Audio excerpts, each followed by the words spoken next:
She sent him packing to a cheap motel, only to find out the next morning he owned the entire hotel. The Sterling Heights Hotel in Santa Monica wasn't just another luxury hotel, it was a landmark. Its towering palm trees framed the grand entrance, where guests arrived in sleek cars, and doormen stood ready to welcome them with bright smiles. It was a busy Friday night, and the hotel was alive with energy. Travelers, dressed in everything from casual vacation attire to sharp business suits, lined up at the reception desk. The air buzzed with conversations, some excited, others tired, and the faint hum of the nearby bar's live music added a touch of sophistication to the scene. Rachel, the receptionist, was in the eye of the storm. At 35, she was confident, experienced, and known for her efficiency. Her brown hair was tied back in a sleek ponytail, and her uniform, usually immaculate, now bore the faint creases of a 12-hour shift. The day had been relentless. Guests had called nonstop, each one convinced their request was the most urgent. A VIP guest had demanded a last-minute suite upgrade, while another swore their reservation had been lost, even though it was for the wrong date. By this point in the evening, Rachel's patience was hanging by a thread. She plastered on her professional smile, but inside, she was counting down the minutes until her shift ended. All she wanted was to go home, pour herself a glass of wine, and collapse on the couch. Just as she thought the night couldn't get any busier, the lobby doors opened again. A young man walked in, and Rachel's eyes flicked up to him briefly before returning to her computer. He didn't look like the typical guest at Sterling Heights. He was tall, but his casual attire made him stand out. He wore faded jeans, scuffed sneakers, and a hoodie that looked like it had been through too many washes. A leather messenger bag was slung over his shoulder, and he carried no other luggage. Rachel suppressed a sigh. He looked like one of those late-night walk-ins, people who showed up unprepared, hoping for a room without a reservation. The man approached the desk, his movements unhurried. "Good evening," he said, his voice calm and steady. "I'd like to book a room for the night, please." Rachel forced a smile, the kind that was polite, but barely reached her eyes. "Unfortunately, we're fully booked tonight, sir," she replied, her tone brisk. To emphasize her point, she tapped on her keyboard as if double-checking the system. The man didn't look surprised. Instead, he tilted his head slightly, his expression thoughtful. "Fully booked?" he repeated. "Not a single room available?" "That's correct," Rachel said firmly, gesturing toward the bustling lobby. "It's been a busy day." She hesitated for a moment before adding, "There's a motel a few blocks down. They might have availability." For a moment, the man said nothing. Rachel thought she saw a flicker of amusement in his eyes, but it disappeared so quickly she wondered if she had imagined it. Finally, he nodded and stepped back. "Thank you for your time," he said evenly. Rachel expected him to leave, but instead, he walked over to the seating area in the corner of the lobby and sat down. From the moment he sat down in the corner of the lobby, the young man with the messenger bag seemed out of place, yet strangely at ease. It wasn't unusual for people to linger in the hotel's grand lobby, especially given its inviting ambiance. The plush armchairs and softly lit reading lamps were perfect for a moment of pause amidst the bustling city. Yet, there was something about this man that made him different. He wasn't flipping through the glossy travel magazines neatly stacked on the coffee table. He wasn't scrolling endlessly through his phone like most people his age. If you are enjoying this story, like this video and subscribe Storyboat. Instead, he sat quietly, his posture relaxed but alert, his eyes scanning the room with a curious intensity. It was as if he was studying the lobby, observing every detail with a focus that bordered on meticulous. Rachel couldn't help but notice him, though she told herself she was too busy to care. There were guests to check in, calls to answer, and the endless demands of a five-star hotel to juggle. Yet every time she glanced in his direction, she found him watching, not just her, but everything around him. He wasn't being intrusive. His gaze wasn't judgmental or critical. If anything, it was thoughtful, as if he were piecing together a puzzle no one else could see. The staff noticed him too.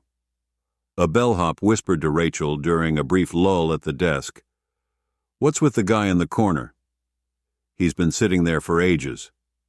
"Probably waiting for someone," Rachel replied, though she didn't believe it. "Who comes to a luxury hotel like Sterling Heights, dressed like that, and sits around waiting without checking in?" The bellhop shrugged. "Weird vibe, though, like he's sizing the place up." Rachel waved him off, though the comment lingered in her mind. An hour passed, then another, and the young man remained seated. Occasionally he would lean forward, resting his elbows on his knees, as if deep in thought. At one point, he pulled out a small notebook and began scribbling in it. The movement was quick, precise, almost mechanical. Was he an artist sketching the scene? A writer jotting down ideas? Rachel's curiosity was piqued despite herself. She had worked at the Sterling Heights for years and had seen all kinds of guests. Celebrities trying to keep a low profile, business tycoons with entourages, and even the occasional eccentric millionaire who insisted on bringing their pet iguana. But this man didn't fit into any of those categories. Her curiosity grew when she noticed him intervening in small but meaningful ways. The first incident occurred when one of the newer bellhops, a wiry teenager named Danny, struggled with a particularly heavy luggage cart. The cart, overloaded with designer suitcases, teetered precariously as Danny tried to navigate it around a sharp corner near the lobby's centerpiece, a grand piano polished to perfection. Rachel spotted the disaster unfolding but couldn't leave the desk. She winced as she anticipated the inevitable crash, imagining shattered suitcases, spilled contents, and an angry guest storming to her desk demanding compensation. Before she could call out a warning, the young man was already on his feet. Moving with an agility that suggested he was no stranger to physical work, he reached Danny just as the cart threatened to tip over. "Whoa, easy there," the man said, his tone calm but firm. "You're putting too much weight on one side." Danny looked up, startled. I was trying to—" "It's all about balance," the man interrupted, his hand steadying the cart. "See? If you shift some of the heavier bags toward the center, it won't lean so much." Under the man's guidance, Danny rearranged the luggage. The cart, now more stable, moved smoothly across the marble floor. "Thanks," Danny mumbled, his cheeks red with embarrassment. "No problem," the man replied, giving him a small nod before returning to his seat. Rachel watched the exchange with a mixture of surprise and suspicion. Who was this guy? He wasn't just observing. He was participating in subtle, almost invisible ways. And he was good at it. If you are enjoying this story, like this video and subscribe Storyboat. The second incident was even more telling. A middle-aged woman, clearly frazzled, approached the reception desk with a complaint. Her voice carried across the lobby as she insisted that her room's air conditioning wasn't working. Rachel, still managing another guest check-in, tried to placate her with reassurances, but the woman wasn't having it. "I paid a fortune for this room," she snapped, her face red with frustration. "The least I expect is a functioning AC unit. Do you know how hot it is outside?" Rachel was about to call maintenance when the young man appeared beside the woman. He smiled politely, his presence calm and disarming. "Excuse me, ma'am," he said, his voice smooth and even. "I couldn't help it over here. Are you in room 312?" The woman blinked, taken aback. "Yes." "How did you know?"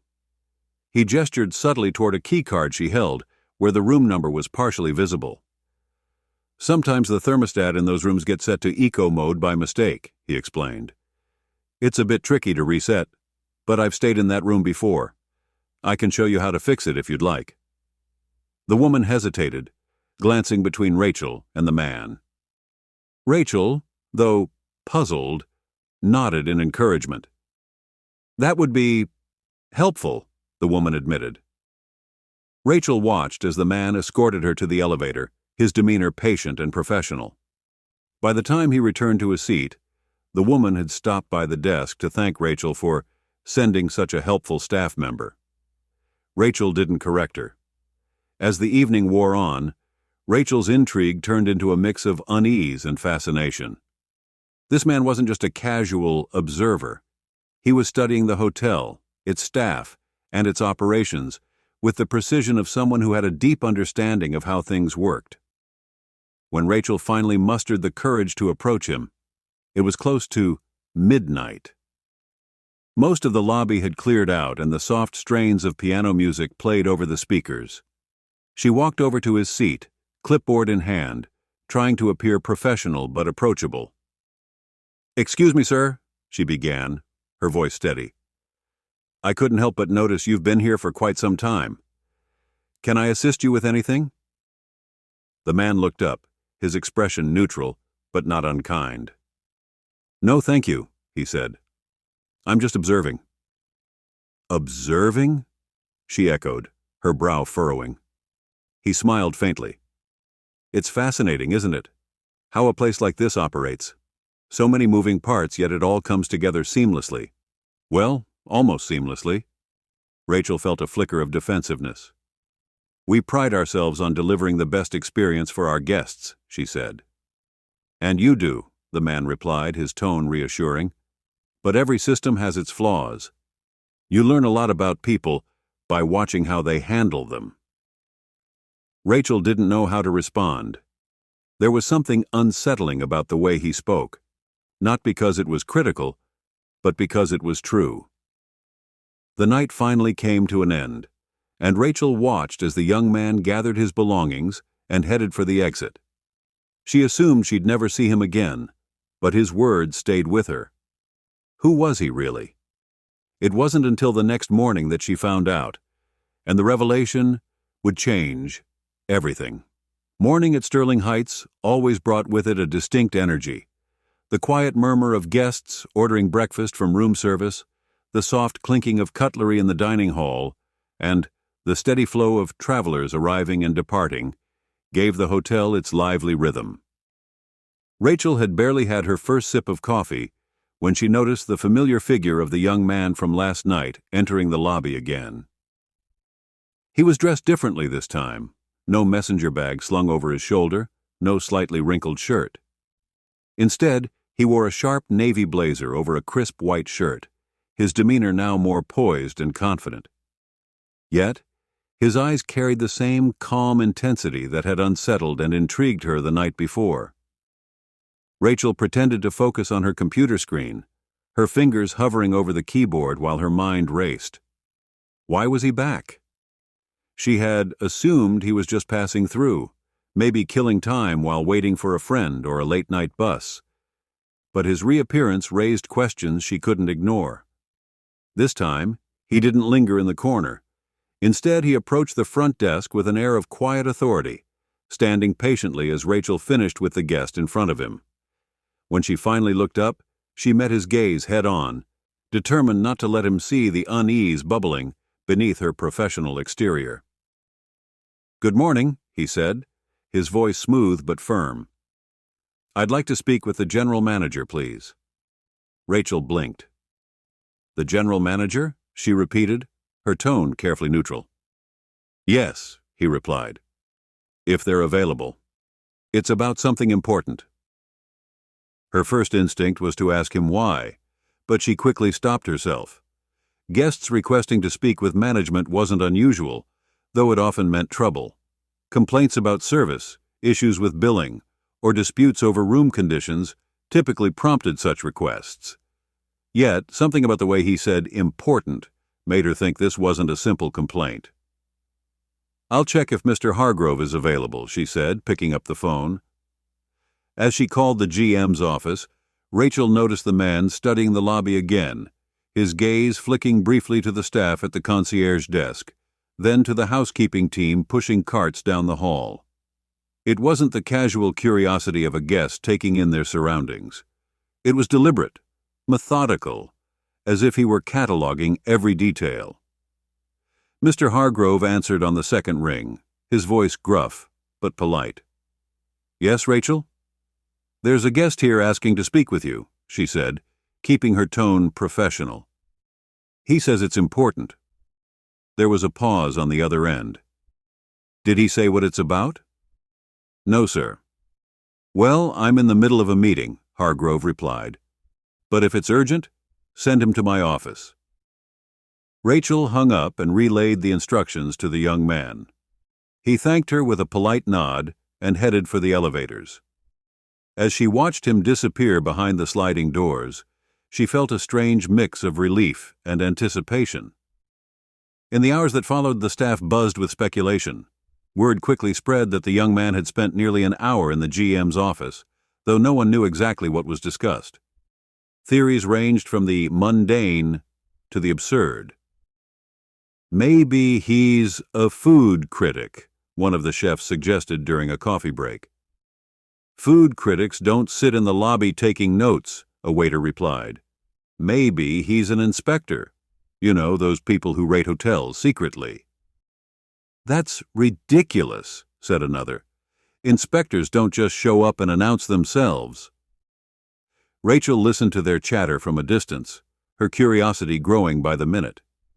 She wanted to dismiss the idea of him being an inspector, but it wasn't entirely implausible. After all, his behavior the previous night had been anything but ordinary. She didn't have to wait long for answers. Around noon, Mr. Hargrove called her into his office. She knocked on the heavy oak door, her nerves jangling slightly. "Come in," he said. She entered to find him seated at his desk, his expression serious but not unkind. The young man was gone, but the atmosphere in the room still carried a sense of his presence. "You wanted to see me, sir?" Rachel asked. Hargrove gestured for her to sit. "Yes. I wanted to talk to you about the gentleman who was at the desk this morning." Rachel's heart skipped a beat. "Is everything all right?" "Everything's fine," Hargrove reassured her. "But I think you should know who he is. His name is Barron Trump." The name sent a jolt through Rachel.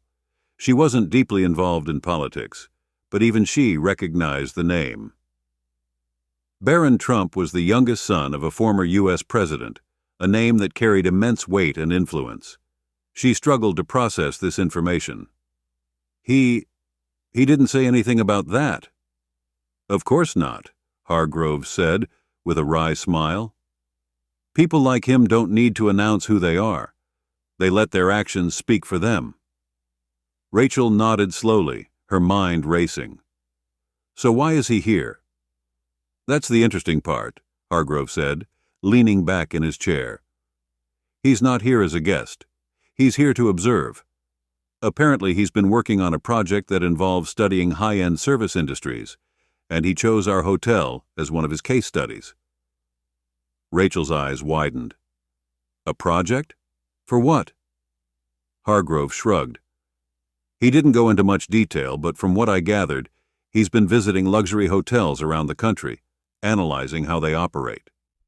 He's particularly interested in how staff handle challenges and how the guest experience can be improved."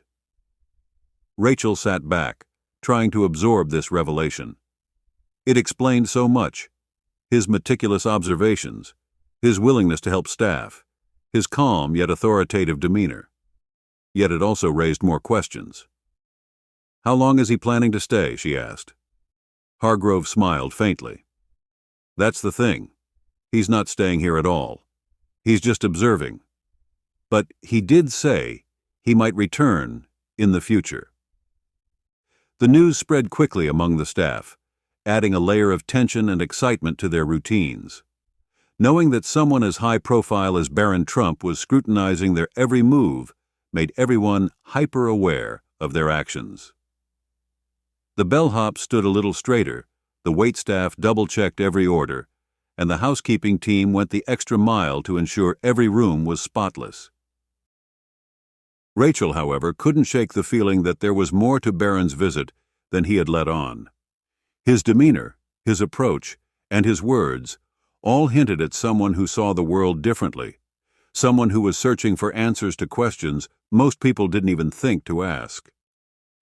As the day went on, she found herself replaying their interactions in her mind, dissecting every word and gesture. What was he really looking for? And why had he chosen Sterling Heights? Little did she know, Barron Trump's presence at the hotel was just the beginning of a series of events that would challenge everything she thought she knew about her job, her team, and herself. By mid-afternoon, the air at Sterling Heights seemed thicker, with a curious mix of tension and anticipation. News of Barron Trump's visit had spread like wildfire, though no one dared to speak openly about it within earshot of management. The mystery surrounding his presence had ignited the imaginations of the staff, fueling countless whispered conversations in break rooms and service corridors. Rachel tried to maintain her focus, but she couldn't shake the weight of what she now knew. Barron wasn't just another wealthy guest passing through. He was here, with a purpose. And though his exact intentions were unclear, one thing was certain: his presence demanded attention. By the time Rachel's afternoon shift began, she was already mentally exhausted from replaying the morning's events. She had just finished updating the system for late check-ins when a soft knock on the desk startled her. She looked up to find Barron standing there again, his expression calm, but slightly inquisitive. "Busy afternoon?" he asked, his tone light. Rachel blinked, momentarily caught off guard. "Not too bad," she replied, quickly composing herself. "How can I help you?" "I was hoping you could tell me a bit about the hotel's history," he said. "I've been doing some research, but I'd love to hear it from someone who knows the place firsthand." Rachel hesitated. It was an unusual request, but not an unreasonable one. Guests often asked about the hotel's history, especially those who appreciated its vintage charm. Sterling Heights had been built in the 1920s and had seen its fair share of renovations and reinventions over the decades. "Well," she began, choosing her words carefully, "Sterling Heights has been a part of this city for over a century. It was originally built as a luxury retreat for travelers during the Roaring '20s. Back then, it was known for its grand ballroom and its speakeasy, which is now the lounge on the first floor." Barron listened intently, nodding occasionally as she spoke. His focus was unwavering, and Rachel found herself surprisingly at ease as she continued. "In the 1940s, the hotel served as a temporary headquarters for military officers during the war," she said, "and in the 1970s, it underwent a major renovation to modernize the facilities. Since then, it's become one of the most popular spots in the city for business travelers and vacationers alike." When she finished, Barron smiled faintly. "That's fascinating," he said. "It's interesting how a place can evolve so much over time but still hold on to its essence." Rachel nodded, curious about his perspective. "You seem to have a genuine interest in history," she observed. "I do," he admitted. "But more than that, I'm interested in how history shapes the present. Places like this, hotels, theaters, even old train stations, they're not just buildings. They're stories, and those stories have a way of influencing the people who pass through them." His words hung in the air, resonating with a depth that caught Rachel off guard. She studied him for a moment, trying to gauge his intentions.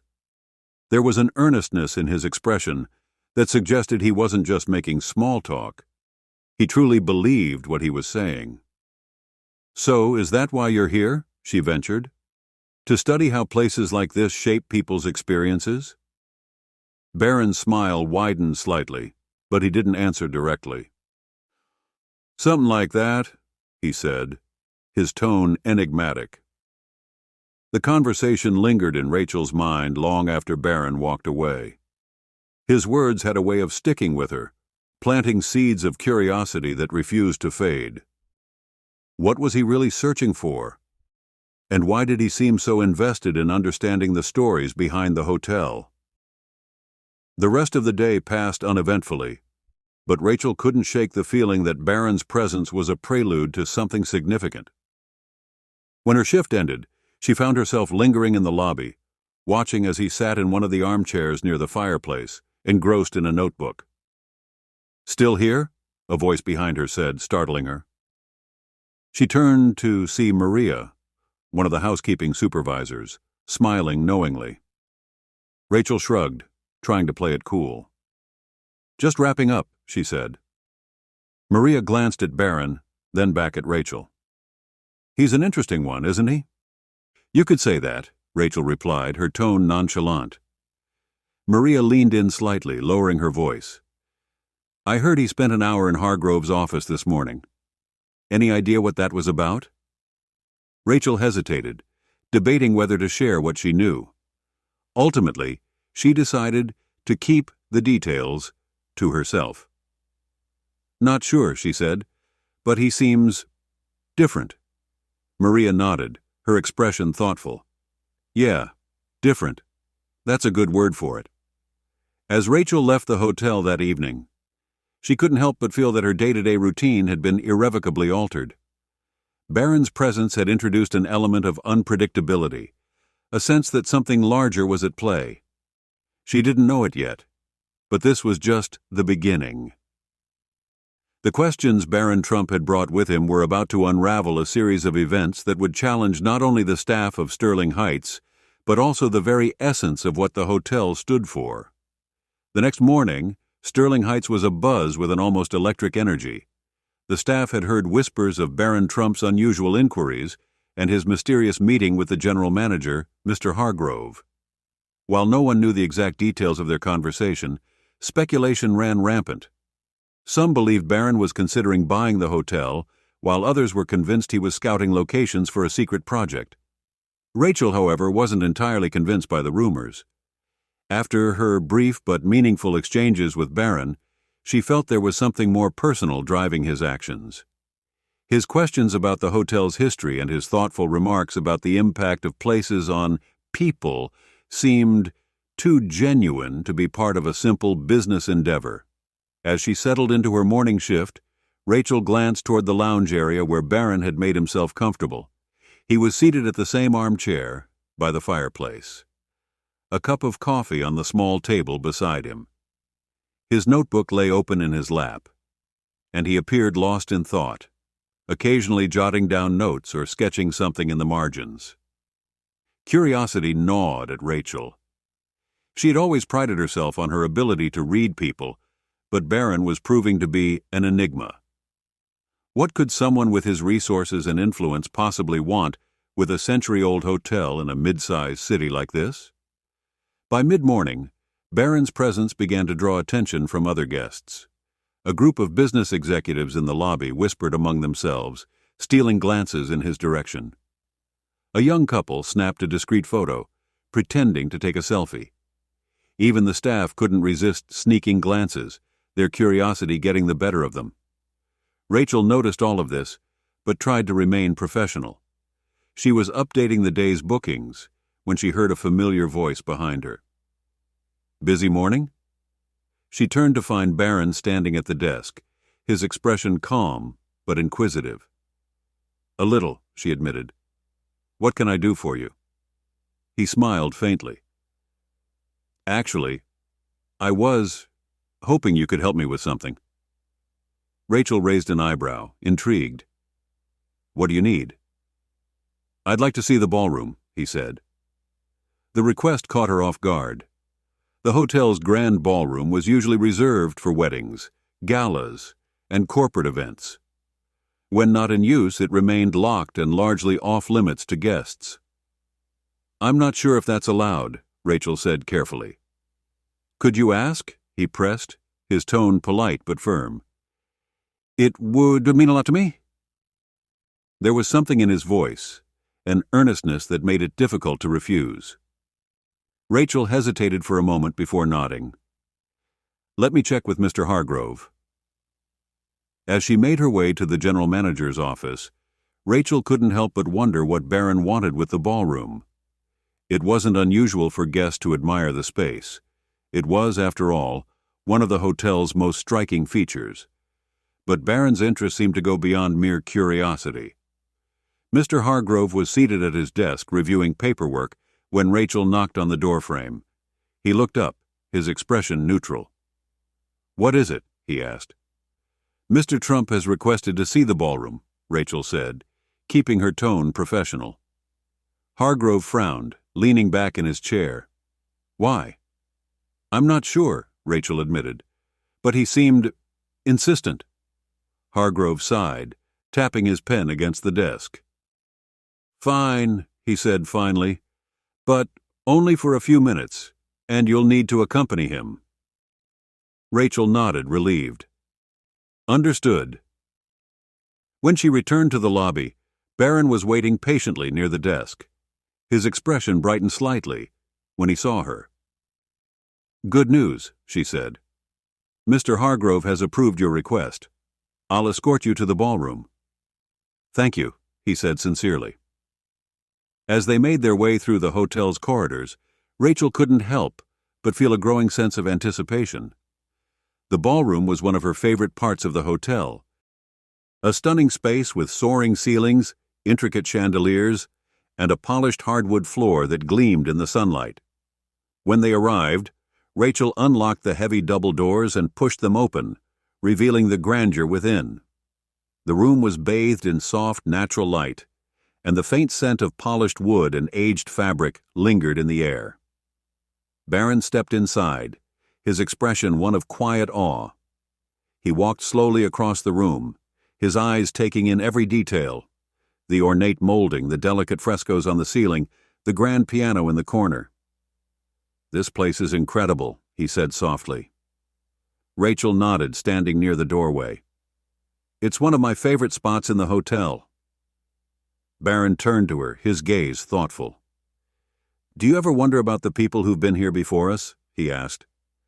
"The weddings, the dances, the celebrations, all the moments that have happened in this room?" Rachel hesitated, caught off guard by the question. "I suppose I've thought about it," she admitted, "but not in the way you mean."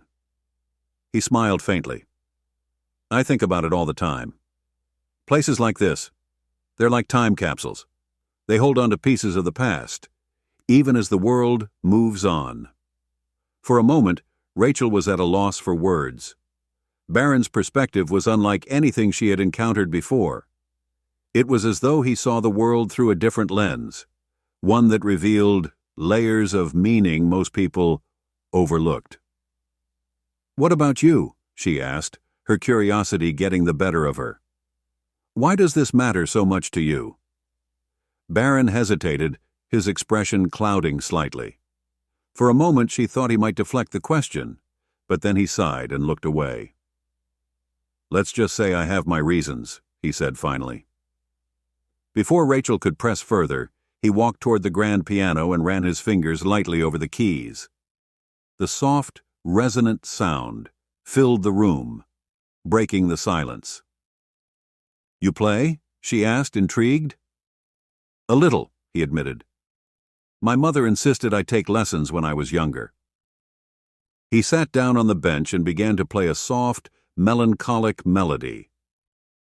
The notes filled the ballroom, weaving a tapestry of sound that seemed to echo the history of the space. Rachel watched in silence, captivated by the unexpected beauty of the moment. When he finished, Barron looked up at her, his expression unreadable. "Thank you for letting me see this," he said. Rachel nodded, unsure of what to say. She had a feeling this wasn't just a passing moment for him. It was part of something much bigger, something she couldn't yet understand. As they left the ballroom and returned to the lobby, Rachel couldn't shake the sense that she had just witnessed a glimpse of something profound.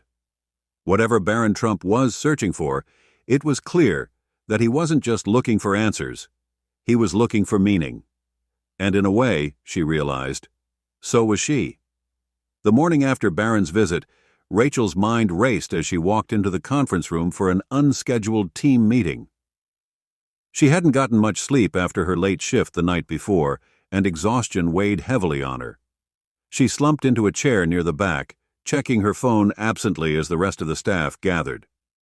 Normally, meetings like these were uneventful, just another round of routine updates and reminders about company policies. But today, the atmosphere in the room was different. Staff members were unusually alert, whispering to one another in low tones. There was a buzz of excitement, but no one quite knew what the big announcement was about. Rachel, still groggy and out of sorts, had no idea what was going on. Then the door opened, and Rachel's stomach dropped. Standing there was Mr. Calloway, the general manager, beaming with excitement. But what caught Rachel off guard wasn't just his presence. It was the man standing right behind him, the same man from the night before. Barron Trump, now impeccably dressed in a tailored suit. No longer was he the disheveled, tired-looking guy who had walked in asking for a room. He was now standing tall and confident, a sharp contrast to the version of him she had judged so harshly just hours earlier. Rachel's heart skipped a beat, and she felt the blood drain from her face as she tried to process what was happening. Barron Trump was the last person she had expected to see in this conference room, let alone as the guest of honor. Mr. Calloway stepped forward, his voice confident and clear. "Good morning, everyone," he began. "I hope you're all doing well today. We have a very special guest with us, someone who has taken a keen interest in the operation of this hotel." Rachel could feel her pulse racing as she tried to steady her breath. Her mind was racing, replaying the awkward encounter from the night before. There was no way she could avoid the fact that she had been rude to him, dismissive even. What if he was here to confront her, to demand an apology? She shifted uncomfortably in her chair, avoiding eye contact with Barron, hoping the ground would swallow her up. "Allow me to introduce Mr. Barron Trump," Mr. Calloway continued, his voice proud and welcoming, "the new owner of Sterling Heights Hotel." Rachel's jaw dropped. She couldn't believe what she was hearing.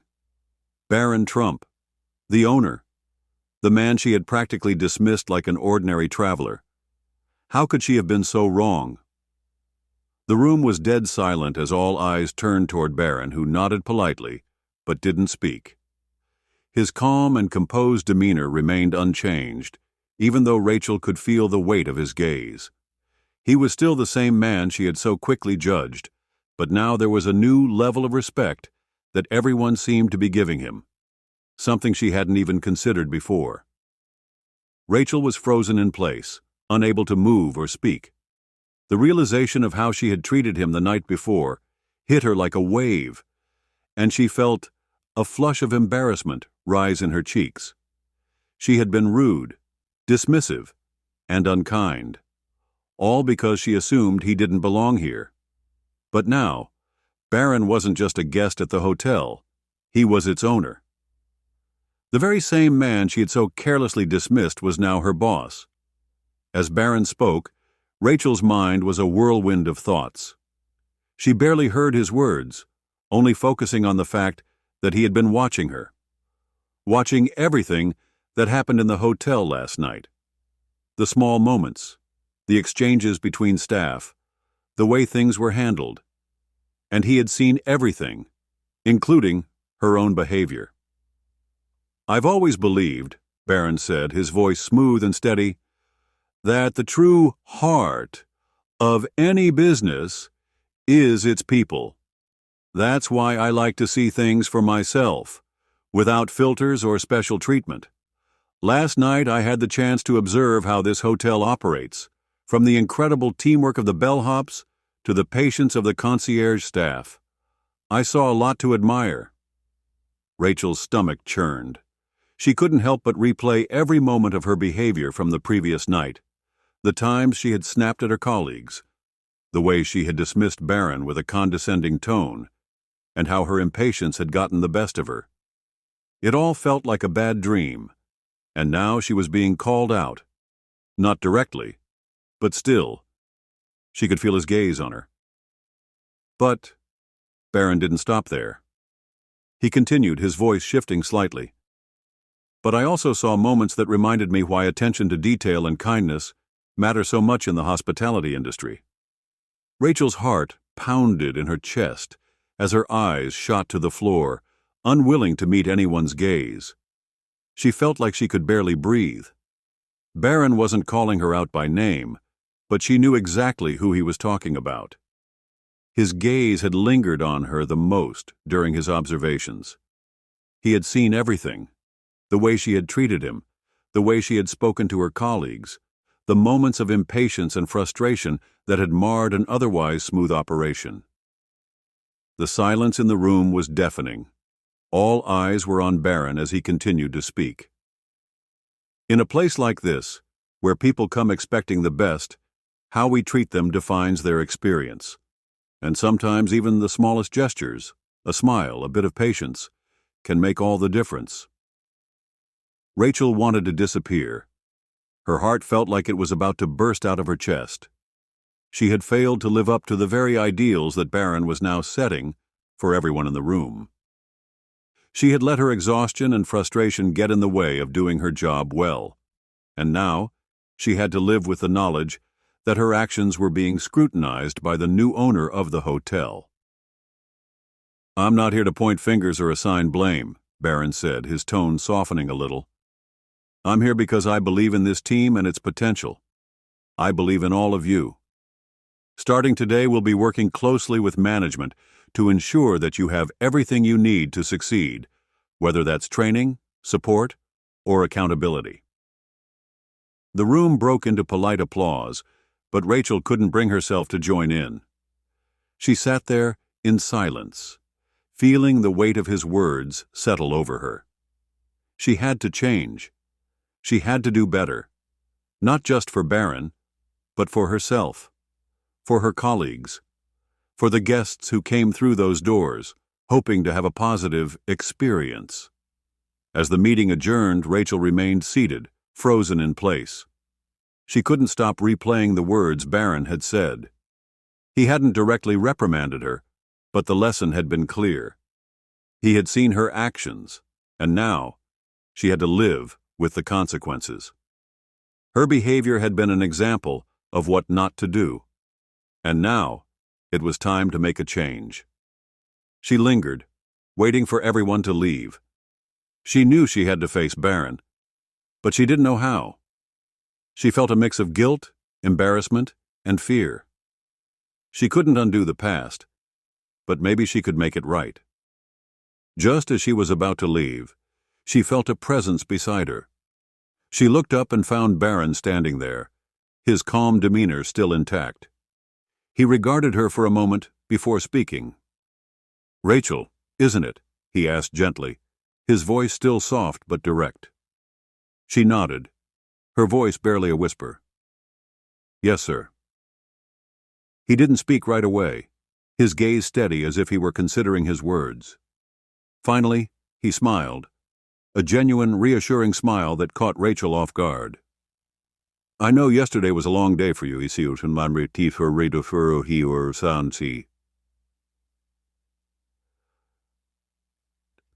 It's not easy to be at the front lines when things get busy, but remember, every interaction counts. People notice how they're treated, even when you think no one's watching."